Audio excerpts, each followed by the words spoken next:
Thought it was a good game. I felt like Jump was settling in, and we got to him early, and then he really got rolling and got that breaking ball on the plate, and we needed to score early. We did, and then we were just trying to hang on for dear life because those guys got rolling a little bit. Jumped out going, and we kept our bats down, and we couldn't run our offense because we weren't getting on to start.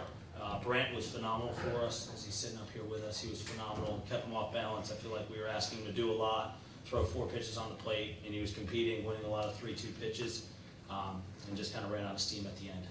Questions for the players right here? Oh, there's no microphone or anything? No. Okay. Sorry. Brandon, I was curious what was really working for you on the mound today? I was just able to get my fastball and then my cutter on the plate, and then kind of expanding, being able to get that changeup on the plate was something I haven't been able to do a lot against righties this year, but being able to mix that in, it helped, and just continuing to make pitches in big spots and allowing our guys to at least give it a chance. Is that your strength? Just going, I guess, like sort of living on the outer half of the plate against righties, especially. Yeah, I think with the cutter, that's a pitch that I'm able to try to get outside and have them out in front, and also that also allows me to get the fastball inside as well and set up other pitches as well.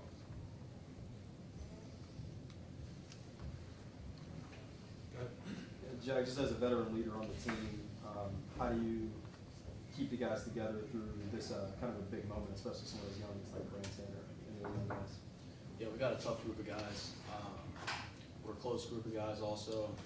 We know what it takes to come out and compete. So we'll stick through that. Always lean back on how close we are as a group, and we'll lean back on that and come back and compete. And then, Coach, you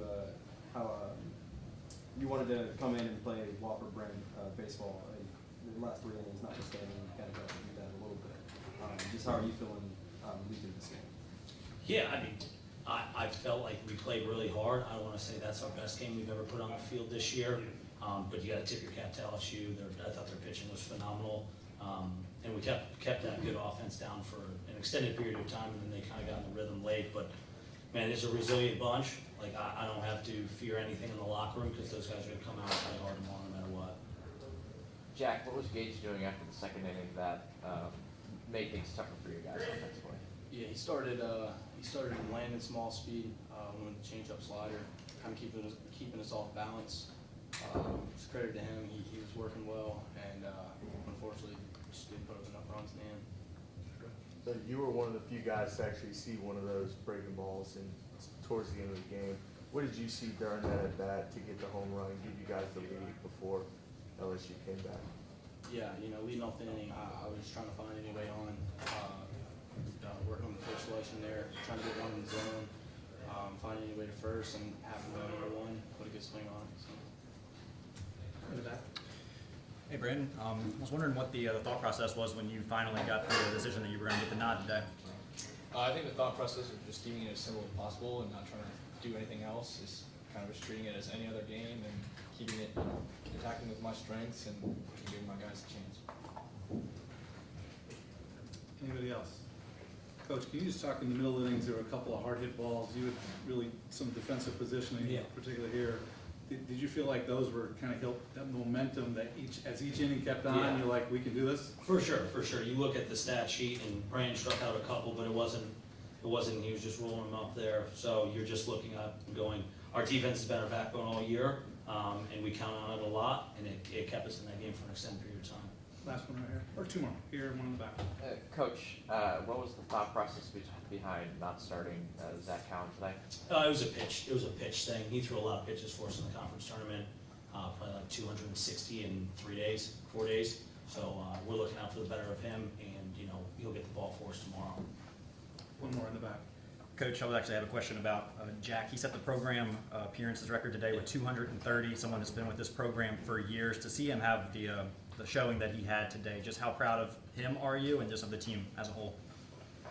For sure. I've known Jack for 6 years now. He plays really hard. I've been asked a lot this week about him, and watching him play high school basketball kind of tells you the kind of guy he is. He's just relentless, and he's not going to stop. And he's done it for 4 years and 230 games, and it's going to be really, really hard to replace when our season comes to an end. I have one one more. And then about Brandon being able to go 5 innings, just how much of a plus was that for you guys when obviously you're so tired after the conference tournament? So Brandon has matured probably the most out of anybody on our team from a physical aspect to a mental aspect, and we have really relied on him a lot, especially the second half of this year. And it's just a testament to how much work and time he's put in to get us there. But there was never a doubt in my mind of what he can do on this stage. And then not the outcome you guys were hoping for, but being able to score first and being able to hold a lead throughout a vast majority of this game, did that kind of help calm down the dugout and just kind of realize that, hey, like, we're not just here to take part, we're here to compete? For sure. I thought anytime you go in this situation, and we're coming off a lot of confidence from our conference tournament, but when you get the lead early, it just, hey, yeah, we're here, we're a little Wofford College of under 2,000 kids, but we're going to play really, really hard until the end. All right, thank you, everybody. Thanks.